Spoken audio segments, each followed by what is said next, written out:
Welcome to Passionate Reply, and welcome to Great Albums. Today I'll be talking about a very cultish cult classic, and an album that's one of the definitive works in the very underground scene of so-called minimal wave. New Mexico, the only full album released by the duo Oppenheimer Analysis. The band's namesake was actually lead vocalist Andy Oppenheimer, who became acquainted with instrumentalist Martin Lloyd at the 1979 World Science Fiction Convention, where the pair bonded over speculative fiction, mid-century graphic design and propaganda, and the work of early British electronic pioneers like the Human League. 1982's New Mexico was these two's first recording as a group, but Lloyd did go into it with one credit. The year prior, he and David Rome of Drinking Electricity released a double A-side, featuring the jumpy, playful instrumentals Surface Tension and Connections. They referred to their act as Analysis, making it feel very much a part of the Oppenheimer Analysis story.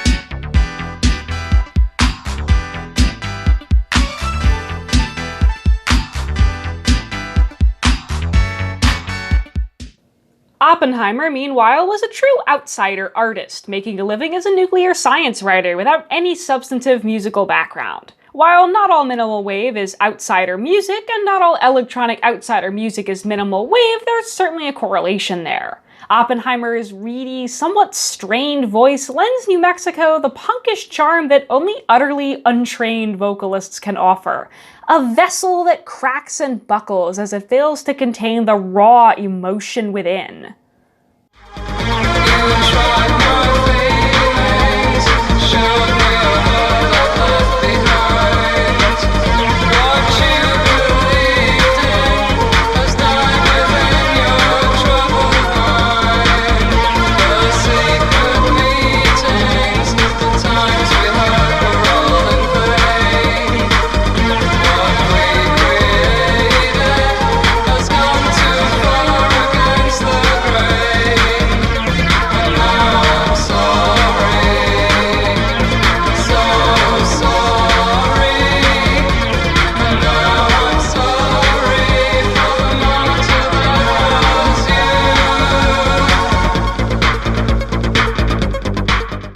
The addition of a singer is one major distinction between New Mexico and Lloyd's earlier compositions, but they're also very different in tone. As I said earlier, the Analysis instrumentals are sort of lighthearted and sprightly, a bit reminiscent of the jazzy synth experiments of artists like Jean-Jacques Perret and Gershon Kingsley. New Mexico is substantially darker and more gothic, as befitting an LP that's at least partially a concept album about the nuclear age. All the radar daughters wonder what they taught us, making up our status, that's our only traitors. Whatever comes tomorrow happened yesterday. Come with us, dance with us, dance with us. We're the devil's dancers, swinging all the answers. Dance with us, dance with us.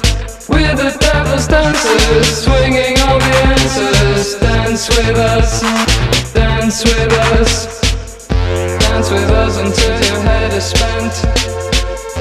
Work it out until the late event. Come with us, dance with us. Come with us, romance with us.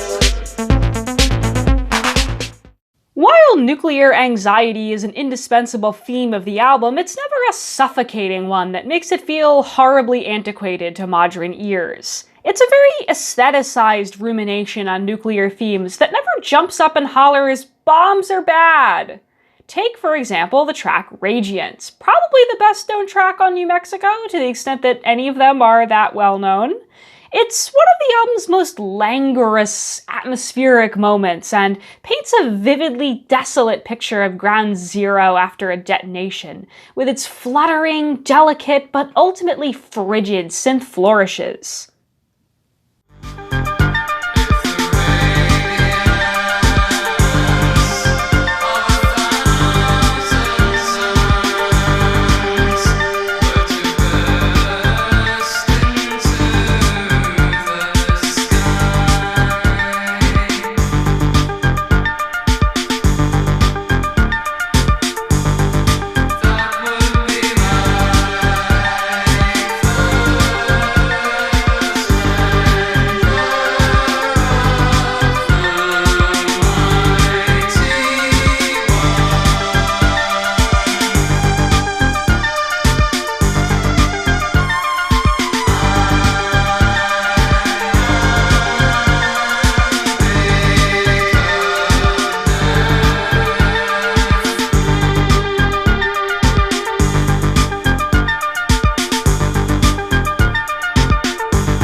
My favorite part of Radiance is actually its lyrical turn. An Atomic Blast isn't like the Radiance of 1,000 Suns, but rather vice versa. The latter is the one that's merely theoretical and dwells in the realm of poetic license, whereas the former is a historical fact that we all have to contend with.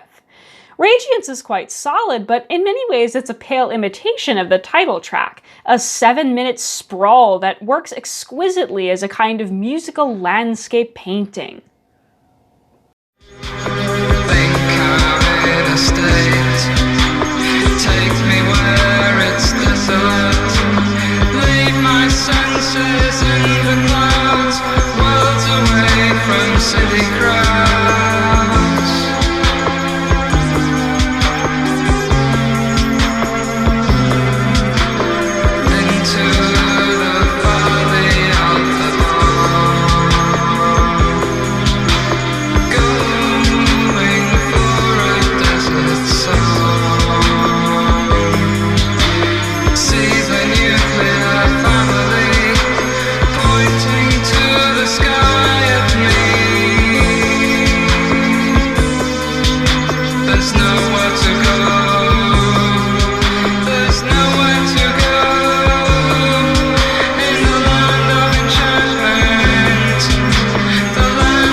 Painfully evocative, with an eerie, almost yearning undercurrent, New Mexico is easily the track that feels the most grand and epic.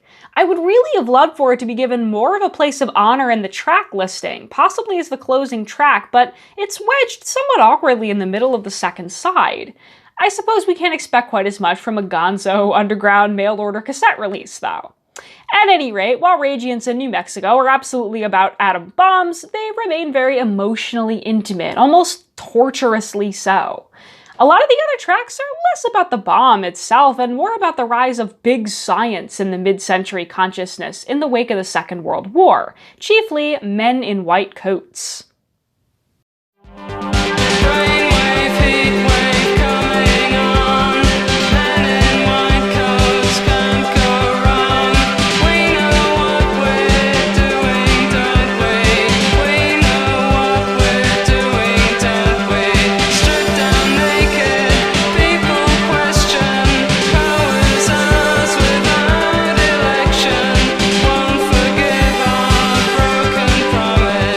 Turn to God's fault.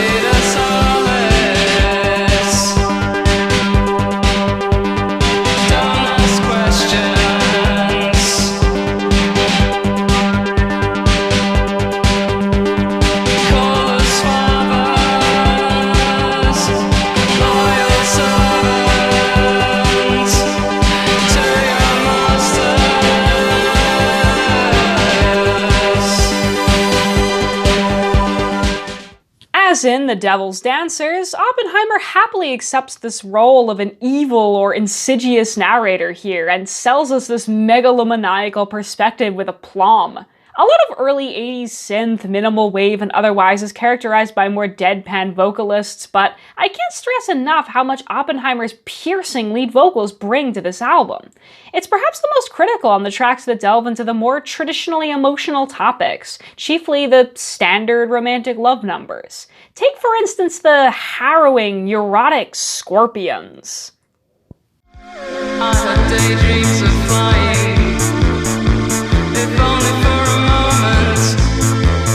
I was soaring in flight, then you caught up with me.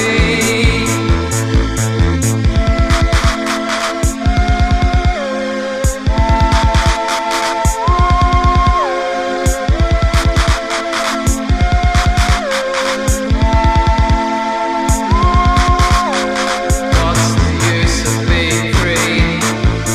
All that's left is you and me, trapped together from the start. Tear each other's world apart with our endless hopes and dreams. Watch us fighting, hear our screams. Scorpions, scorpions, playing with the poison of love.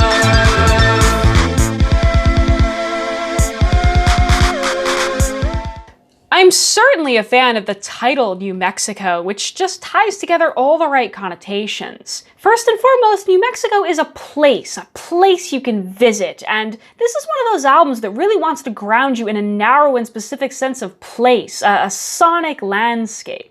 New Mexico is mostly empty desert, large tracts of which have been government land even before it started being used more intensively for military research in the 20th century, most famously, of course, on nuclear weapons. I like to think that the name also suggests a novelty and recency of place. We are, after all, entering a new world, defined by the advances of science and the upending of earlier ideas about the world. The representation of the album art for New Mexico that I've been showing you is actually the imagery of the 2010 reissue of the album, which I've chosen because I think it's a bit better known and I simply prefer it personally. The most striking thing about it is this color, a ghostly green that instantly evokes the common imagery of atomic phenomena. Radiation doesn't really glow green, of course, but like everything else about the album, it's clear that this choice is meant to be a reflection upon the greater cultural imaginings and social impact of the atomic age, so I think it's a perfect fit. At the center of the composition, we see a figure, head bowed and face shaded to provide some sense of anonymity, reaching a hand towards the side of his face in a gesture that's almost reminiscent of using a cell phone at first glance. What exactly he's up to is as unclear as his identity. Between the modernist styling of the architecture to his left and his antiquated attire, the image is quite suggestive of a mid-century setting. But the real narrative angle here comes from the right side. Several figures are approaching that central character, possibly in hostile pursuit. Espionage gone wrong? A desperate attempt to silence a whistleblower? Much like the music, there's an ambiguous, mysterious, but also menacing ambiance to this cover. For historicity's sake, I'll also discuss the original cover of the homemade cassettes of New Mexico. As we might expect from the nature of this release, it's a fairly simple graphic featuring a nude woman whose full-figured body type, popular on pinup models, and short hairstyle convey that mid-century aesthetic almost as well as her clothed counterpart on the reissue. Our eyes are naturally drawn to her exposed breasts, where they meet a pair of radiation warning signs censoring her nipples. A simple image, but a deeply perverse or twisted one. Is it a kind of union between the vulgar, crass profanity of pornography and the depravity of atomic weapons? Is it a visual representation of the way Oppenheimer analysis have beautified the nuclear landscape, conflating man's inhumanity to man with something voluptuous or pleasurable? This cover is at least as complex a symbol for the album as the reissue one is, and while it's easy to dismiss it as lowbrow, I think it's worth noting how the salacious or saucy aspect of it would have helped it fit in with other underground cassettes of its era, many of which had lurid or provocative imagery. Of course, this discussion of the differing incarnations of the album is a natural segue to addressing the release history of New Mexico. The story of Oppenheimer analysis is deeply entwined with that of New York-based Minimal Wave Records, founded in 2005 by Veronika Vasicka, a radio DJ fascinated by underground electronic music. The label specializes in making obscure, self-published works like New Mexico widely available in digital form, so that more music enthusiasts can get a chance to hear them. Without her, I myself might never have heard this album and certainly wouldn't be in a position to make a review like this. Vasicka felt strongly about the artistry of Oppenheimer analysis and gave the distinction of being her label's first ever release, MW001, to a self-titled EP compiling several of the tracks from New Mexico. Later, in 2010, when she was able to re-release New Mexico in its entirety, she gave it the honorary designation of MW001D. Vasicka is the one responsible for coining the term minimal wave to describe the subgenre she was interested in, and 15 years later, I think it's safe to say it's had some staying power. While it may be a bit vague and subject to individual interpretation, that's a problem all genre labels contend with, and I think fans of minimal wave ought to be proud that this term was at least coined by a passionate and dedicated fan who made her favorite music more accessible to everyone as a labor of love. It's also not the only genre term to come about much later than the music it ceased to describe. At any rate, New Mexico will always have a place in the Minimal Wave Hall of Fame, and it's a genre-defining work, if in hindsight. The stylistic hallmarks of New Mexico are, for better or for worse, now also those of a whole movement. Harsh, tinny rhythm machines, strident synth lines, anxious, unmannered vocals, and technological themes. But what actually happened to Andy Oppenheimer and Martin Lloyd? In light of the renewed interest in their work in the noughties, they actually got back together for a bit, releasing some archival material from the 1980s and laying down a handful of new tracks, very similar in style to those on New Mexico. Lloyd passed away suddenly in 2013, but Oppenheimer has remained interested in keeping their ideas alive. He's been performing live as well as putting out new music, first as Touching the Void alongside Mark Warner of Sudeten Crash, and more recently as Oppenheimer Mark II with Mark Rumbai of Constructivists. Now you hold me, you don't control me anymore, touch me boldly. All is fair in love and war. Touch me, feel my heartbeat, your hot breath on my face. You're just another target in my warm embrace. Now you are astride me, trapped inside my space. I feel you shake inside me. Now render me safe. You can break my heart, take me apart, but you won't disarm me. You can cut my wire, put out my fire, but you'll never calm me. Do your duty till you're spent. Do your best to harm me. With all your beauty and your strength, I dare you to disarm me. Something that I think really stands out about New Mexico, especially when compared to a lot of other small-time minimal wave releases, is that it's a very consistent quality throughout. As you might expect with an underground genre, a lot of the music to choose from is varying degrees of amateurish and clunky, and it's arguably better to listen to minimal wave compilations than the LPs that exist.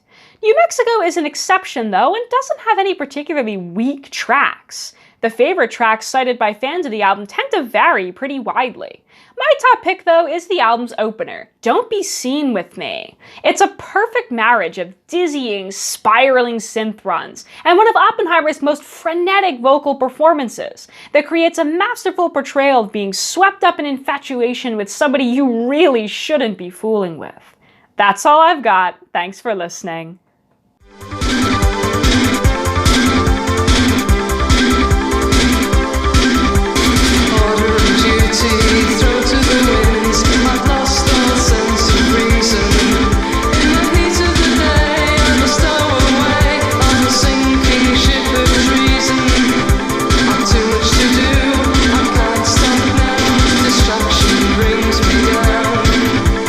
Drag me deeper into murky